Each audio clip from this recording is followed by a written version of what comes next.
तो आतंकवादियों को मिट्टी में मिला देंगे प्रधानमंत्री का यह बयान। इसके पहले आपको याद होगा जब एक बार पाकिस्तान ने धमकी दी थी और राजस्थान की धरती से प्रधानमंत्री नरेंद्र मोदी ने कहा था कि हमारे जो बम हैं वो क्या दिवाली में फोड़ने के लिए हमने रखे हैं क्या।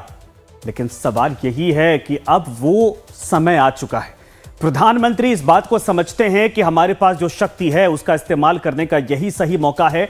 पाकिस्तान दुनिया के नक्शे में एक तरह से अलग थलग इस वक्त पड़ा हुआ है, लेकिन जिस तरीके से उसने कायराना हरकत की है उसके बाद उसके आतंकवादियों को चुन चुनकर एक एक करके उसको खत्म करने का सही समय आ चुका है। इसलिए प्रधानमंत्री का चाहे इंग्लिश में हो चाहे हिंदी में हो जो बयान है वो अब लोगों के जहन में है कि पीएम का यह तल्ख तेवर पाकिस्तान की नींद उड़ाने वाला है।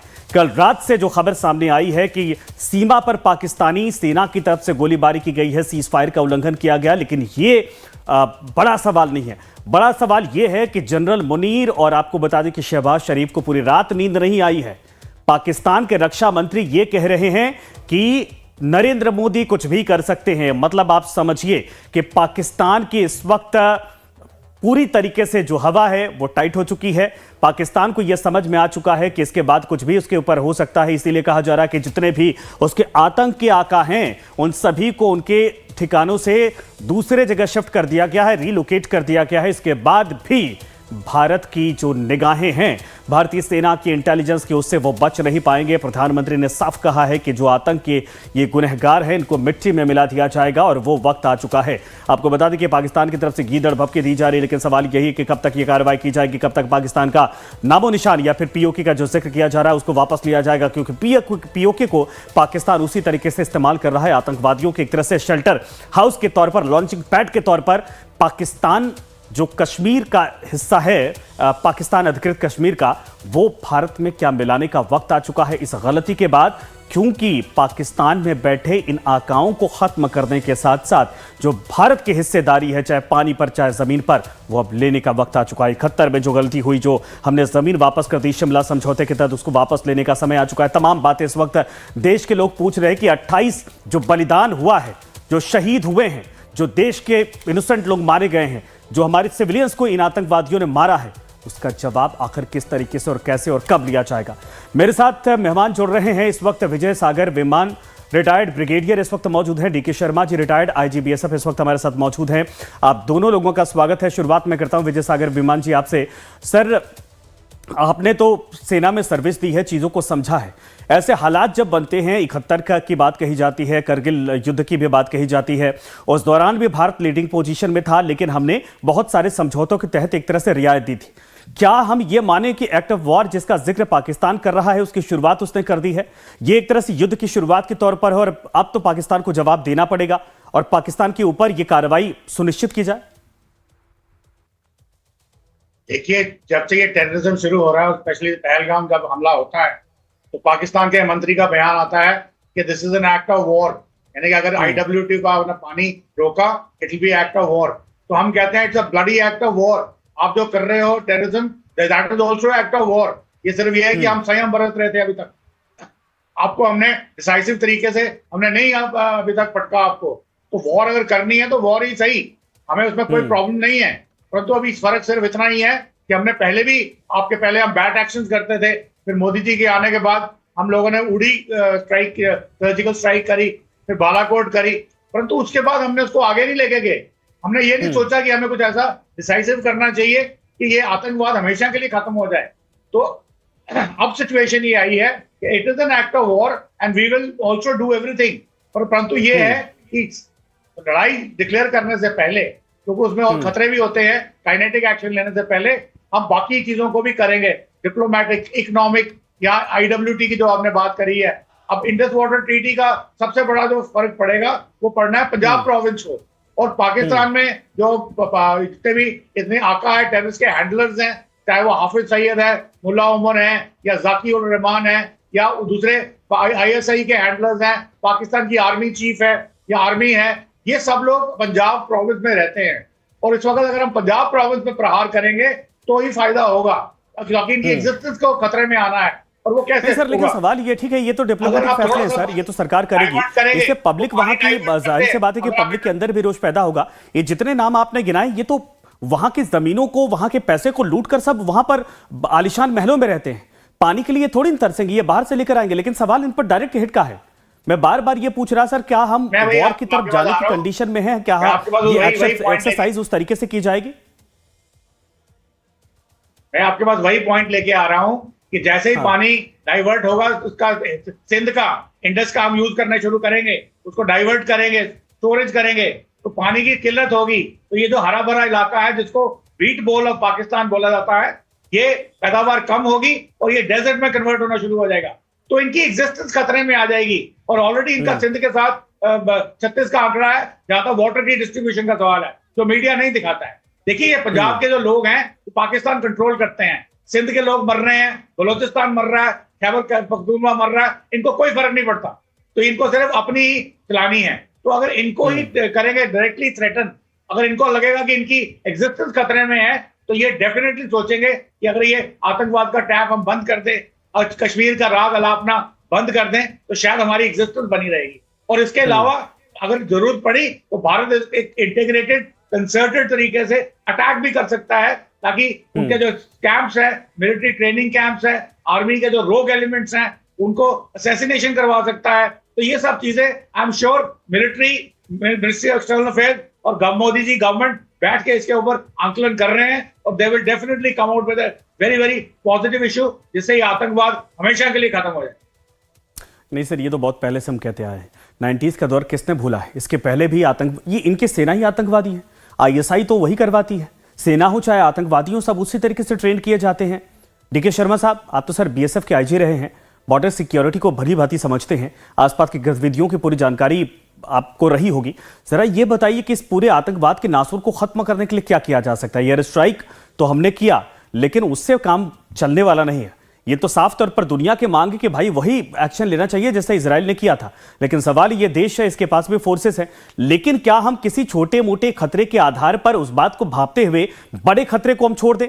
गैंग्रीन होता है तो पूरा काटना पड़ता है, डर इस बात का होता है कि दूसरे के अंग भी डैमेज हो सकते हैं, लेकिन काटा तो जाता है ना।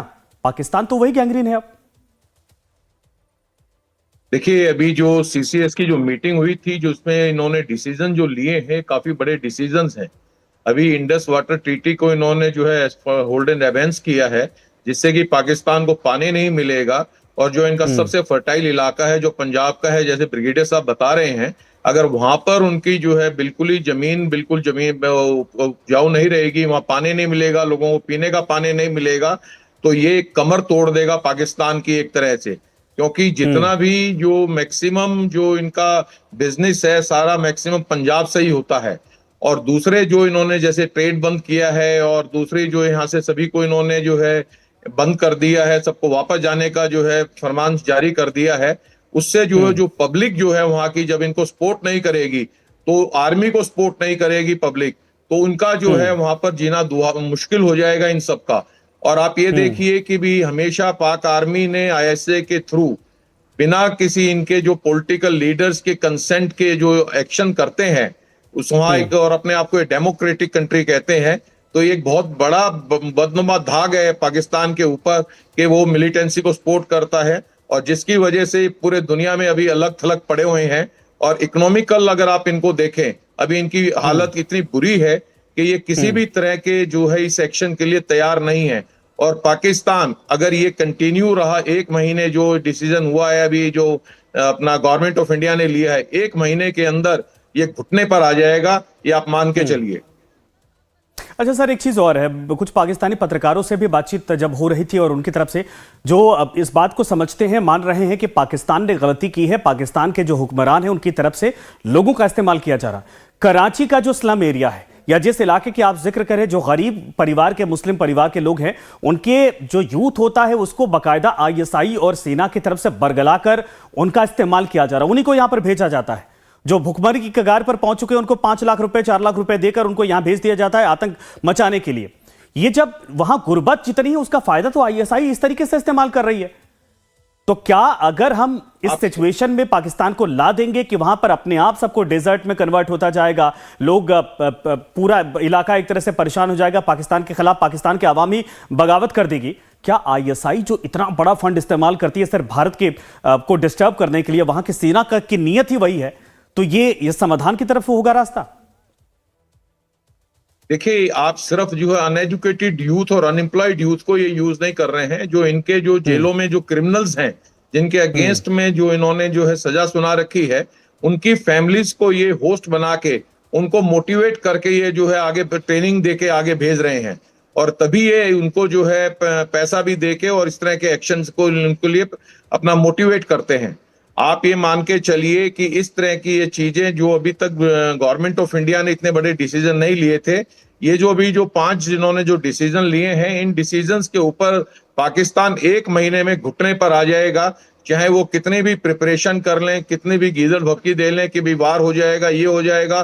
पाकिस्तान इकोनॉमिकली इतना जमीन में बैठा हुआ है कि वो वार को अफोर्ड ही नहीं कर सकता। आप ये मान के चलिए कि भी जो वहां की पब्लिक है वो भी सारी इनके अगेंस्ट हो जाएगी। वहां पर अभी आप आटे का देखिए रेट क्या हो गया है। आटा वहां 1 किलो का आटा जो है वो 300 रुपए में मिल रहा है। सब्जियां इतनी महंगी हैं। जब वो लोकल पब्लिक वहां त्राई त्राई कर देगी तो इनका जीना मुहाल हो जाएगा। 1 महीने का सिर्फ आप इंतजार कीजिए, जो भी ये एक्शन लिया है गवर्नमेंट ऑफ इंडिया ने, और फर्दर जो एक्शन की वो अभी जो प्रिपरेशन चल रही है, उससे जो है पाकिस्तान घुटने पे आना जो है वाजिब है और पक्का 100% आएगा। ठीक है, बिल्कुल सही आपने कहा। ब्रिगेडियर साहब, ये हाफिज सईद का क्या क्या इसका सल्यूशन होना चाहिए? पहले ये लश्कर तैयबा के तहत कितने हमले करवा चुका है, जहर उगलता है, वहां की युवाओं को बरगलाकर भारत के खिलाफ भड़काता है, जहर उन नस्लों में पैदा कर रहा जो आकर यहां पर आतंकवाद मचाते हैं। इसके बाद जब ये सारी एक्टिविटी करने के बाद अब धमकी दे रहा है कि अगर पानी बंद किया गया तो यहां के दरिया में खून बहेगा। मतलब अब भी पाकिस्तान इस बात को समझने को तैयार नहीं कि यही जो आतंक के नासूर बैठे हैं, यही हिंदुस्तान के साथ और पूरी दुनिया के साथ पाकिस्तान को खुद पाकिस्तान के अंदर बर्बाद कर रहे हैं।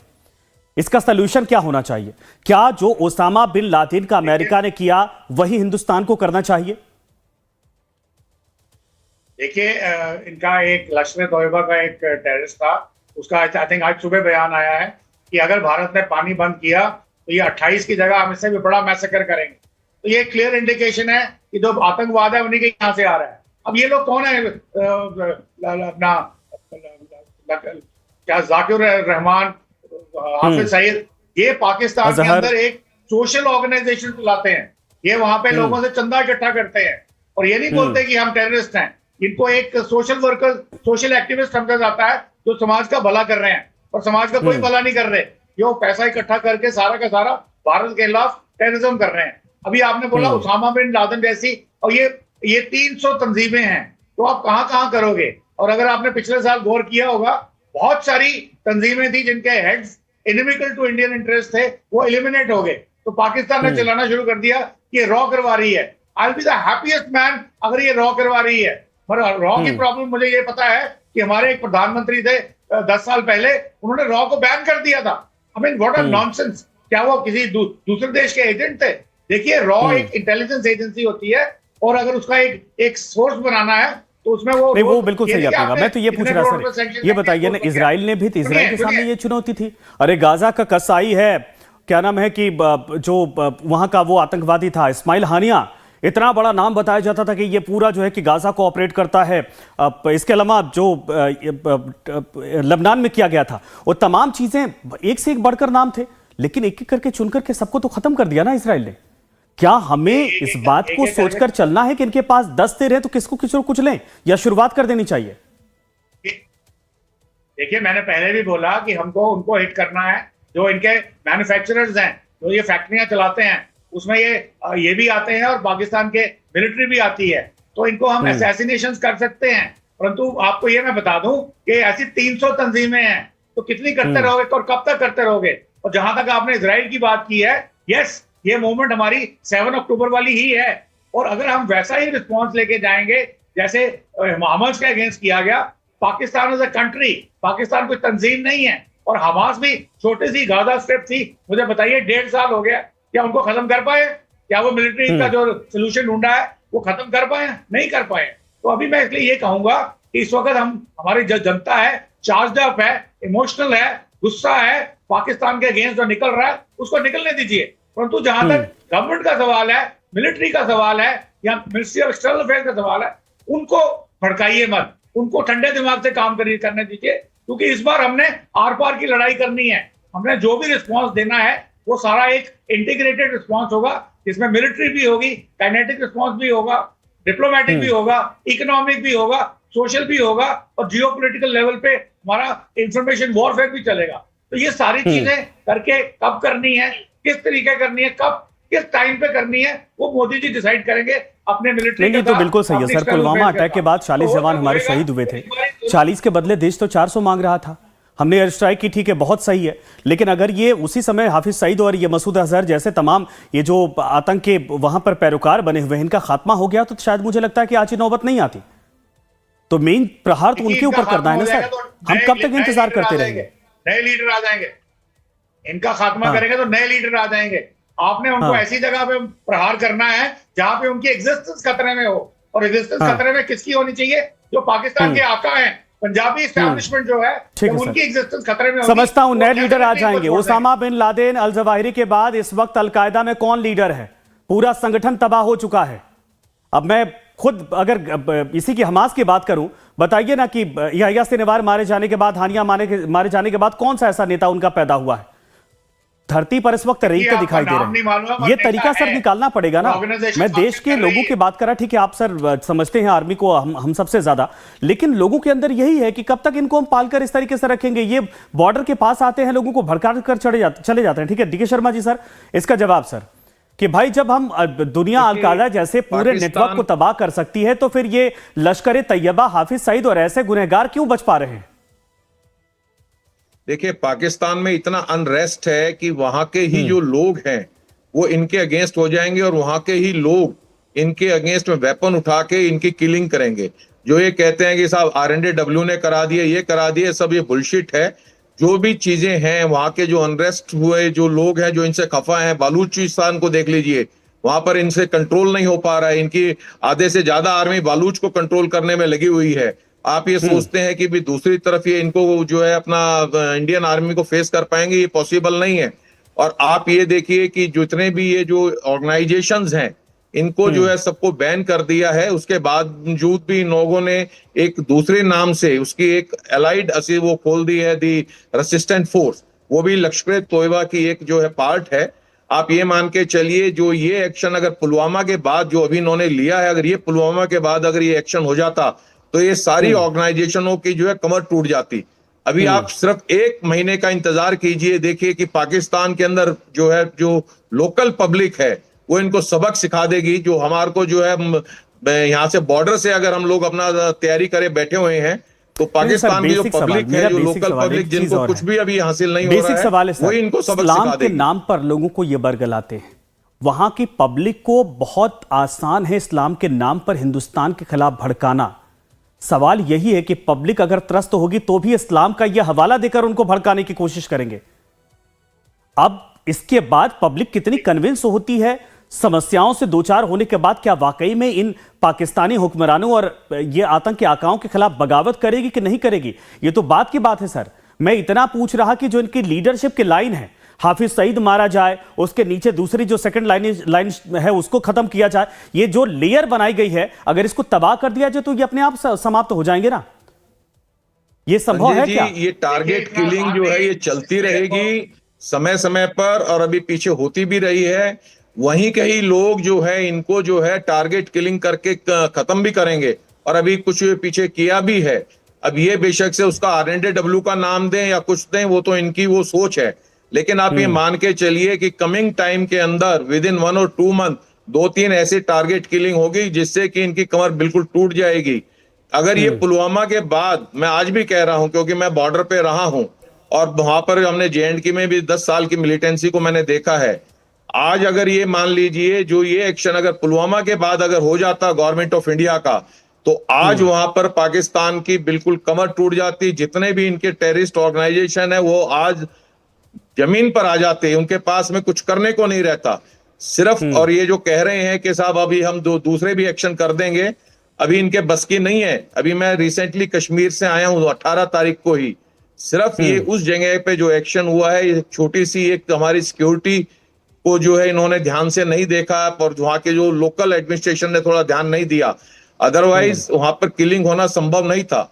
अब वहां पर जो है 2-3 महीने से जो है रेगुलर टूरिस्ट जा रहे हैं, वहां एक चूक हुई है इनके सिक्योरिटी के अंदर के इन्होंने वहां पर जो है पेट्रोलिंग नहीं किया, वहां कोई पुलिस एस्टेब्लिशमेंट नहीं लगाया, जबकि वहां बोर्ड लगा रखे हैं कि साहब ये JNK टूरिज्म ने यहाँ पर इस एरिया को स्टेब्लिश किया है। वहां ये ₹35 एडल्ट से चार्ज कर रहे हैं, चिल्ड्रन से ₹15 चार्ज कर रहे हैं, और वहां सिक्योरिटी नहीं है बिल्कुल। अगर ये ऐसे सोचे कि अभी कश्मीर में जो है गन कल्चर अगले जो है 5-7 साल नहीं जाता है, आप ये मान के चलिए, कितनी भी आप कोशिश कर लें, गन कल्चर कश्मीर में अगले 5-7 साल नहीं जाएगा। सिर्फ सिक्योरिटी फोर्सेस को और इंटेलिजेंस एजेंसीज को अपनी मोडस ऑपरेंडी चेंज करके थोड़ी सी कार्रवाई करनी है, और ये चीजें इस सरकार ने ये बिल्कुल चूक ठीक हो मानी है कि जाएंगी। हमसे अभी गलती जो हो गई सर। इन्होंने लेकिन सवाल गवर्नमेंट ये ऑफ है कि इंडिया ने जो भी लोगों के व्यवहार में वहाँ इनके परिवर्तन ऊपर, हुआ है। आप ये मान अगर के आम चलिए कश्मीरी इनकी वहां कमर पर टूट खड़े जाएगी। होते हैं, जिनके हाथों में आज के 4-5 साल पहले आप देखिए, 5-7 साल पहले पत्थर हुआ करता था, सेना के आर्मी के जवान जाते थे उनके ऊपर पत्थर बरसाते थे ऐसे आकाओं को बचाने के लिए। लेकिन वही आज बाकायदा कैंडल लेकर अगर ये कहते हैं कि हम यहां पर जो हमारे सैलानी आ रहे हैं उनके लिए हम अपने घरों को खाली करने को तैयार हैं, हमें आतंकवाद नहीं चाहिए, हमें रोजगार चाहिए, हमें यहां पर अपने परिवारों को पालना, हमें कश्मीरियत को जिंदा रखना है, ये परिवर्तन तो हो गया।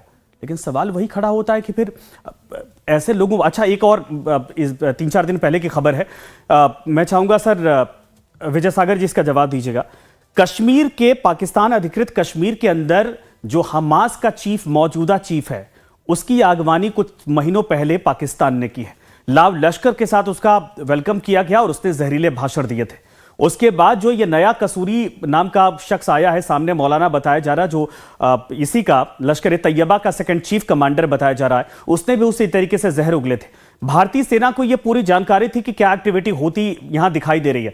जब वहां पर ISIS का कोई सदस्य पहुंचता है, जब वहां पर हमास का कोई सदस्य पहुंचता है, चीफ पहुंचता है, लश्कर ए तैयबा का कमांडर हाफिज सईद वहां पर मौजूद रहता है, इसके बावजूद क्या हम अलर्ट होने के बजाय इस बात को लेकर थोड़े ढीले पड़ गए थे, चूक गए थे, जिसकी वजह से ये सब कुछ हुआ है? इनका इकट्ठा होना तो अपने आप में समझ में आता है कि दुनिया के किसी न किसी हिस्से में ये परेशानी खड़ी करने वाले हैं। देखिए, मैं आपकी थोड़ी नॉलेज आपको बताता हूं कि क्या इवेंट्स हो रहे थे यहाँ पे। 8 मार्च को होम सेक्रेटरी जम्मू में आते हैं ऑल ऑफ अ सडन, और राजभवन में एक मीटिंग होती है। उसके बाद कुछ नहीं हो, कोई कुछ बताया नहीं जाता है क्या हो रहा है। फिर 16 मार्च को दोबारा आते हैं। अब इस बार क्या होता है कि जबरदस्त मीटिंग होती है और सारा कुछ हरकत में आ जाता है। और वहां पे आज हमें इन द हाइंडसाइट हमें लगता है कि शायद उनके पास उस दिन इंटेलिजेंस इनपुट थी, कुछ होने वाला है, 35-40 लोग क्रॉस करने वाले हैं। और उसके बाद जितने भी पुलिस के, आर्मी के सोशल फंक्शन सब कैंसिल हो जाते हैं, क्योंकि मैं इन्वाइटेड था उनमें, तो सब कैंसिल थे। और जबरदस्त जम्मू से लेकर लखनपुर तक एक एरिया डोमिनेशन शुरू हो जाता है और उनका टैंकों का इस्तेमाल किया जाता है। और 23 मार्च को वो शुरू होता है, सान्याल फॉरेस्ट हीरानगर से तमाशा शुरू होता है, जो अभी तक चल रहा है। और सारा का सारा फोकस जो इंटेलिजेंस यहाँ थी उस तरफ जो था, ये मान लिया गया था कि वो इलाका ठीक हो गया है। और ये जो अनंतनाग के SSP थे, उनका तबादला किया गया था 1 हफ्ता पहले, शायद उनको सूटेबल नहीं समझा गया। और जो नए SSP साहब आए थे, जिन्होंने वहां पिकेट्स लगवानी थी या उस इलाके की रेकी करनी थी, उन्होंने शायद वो उनसे अभी इतना समय में वो काम हुआ नहीं। और ये जो JD वैंस भारत में थे, भारत के प्रधानमंत्री सऊदी अरेबिया में थे, वो सारी की सारी जो सप्लाई चेन शिफ्ट हो रही थी from China to India, almost $800 billion की, उसकी वजह से चाइना के इशारे पर इन्होंने ऑर्डर दिया है। और ये इन्फिल्ट्रेशन सारी हुई है कुपवाड़ा से और बडगांव से। अभी चारों इन्फिल्ट्रेटर्स, चारों आतंकवादियों का पता लग गया है। 2 लोकल हैं, 2 बाहर से हैं, और उनकी धरपकड़ जारी है।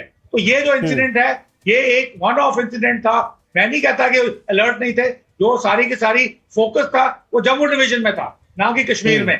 तो उसकी वजह से ये इंसिडेंट चूक हुई है लोकल एडमिनिस्ट्रेशन से, तो उस चूक की वजह से ये बात हुई है। परंतु ये कहना कि वहां पे लश्कर के लोग बैठे थे, इवन जो प्राइम मिनिस्टर हैं POJK के आज के, उन्होंने भी ऐसा ही कुछ बयान दिया है। तो वो हम सब उसका संज्ञान लेते हैं। हमारी सिक्योरिटी एजेंसी, इंटेलिजेंस एजेंसी सब एक्टिव है। और जहां तक पाकिस्तान का सवाल है, अपने शर्मा साहब ने भी बताया कि देखिए, जब से इमरान खान को बंद किया है, इमरान खान पहले प्राइम मिनिस्टर थे जिन्होंने मिलिट्री एस्टैब्लिशमेंट को चैलेंज किया था, सवाल उनको जेल में डाल दिया। उनके जेल में डालने के बाद जो पाकिस्तान में जो लेकिन सर पाकिस्तान तब भी नहीं सुधरेगा। इमरान खान की भाषा भी कौन से बहुत जो है कि अलग हुआ करती थी, और अगर ऐसा ही होते तो वो भी हाफिज सईद को सौंप दिए होते भारत को। ठीक है सर, माफी के साथ आप सभी को रोक रहा हूं, समय खत्म हो चुका है। आप सभी का धन्यवाद हमारे साथ जुड़ने के लिए, समय देने के लिए। लेकिन यह जरूर है कि पाकिस्तान जो इस वक्त एक घाव की तरह, एक नासूर की तरह दुनिया के सामने इस वक्त चुभ रहा है। पाकिस्तान न सिर्फ हिंदुस्तान को परेशान कर रहा है, बल्कि उधर देखिए जितने बॉर्डर है तमाम जगहों पर, और पाकिस्तान के अंदर इस बात को लेकर बौखलाहट है।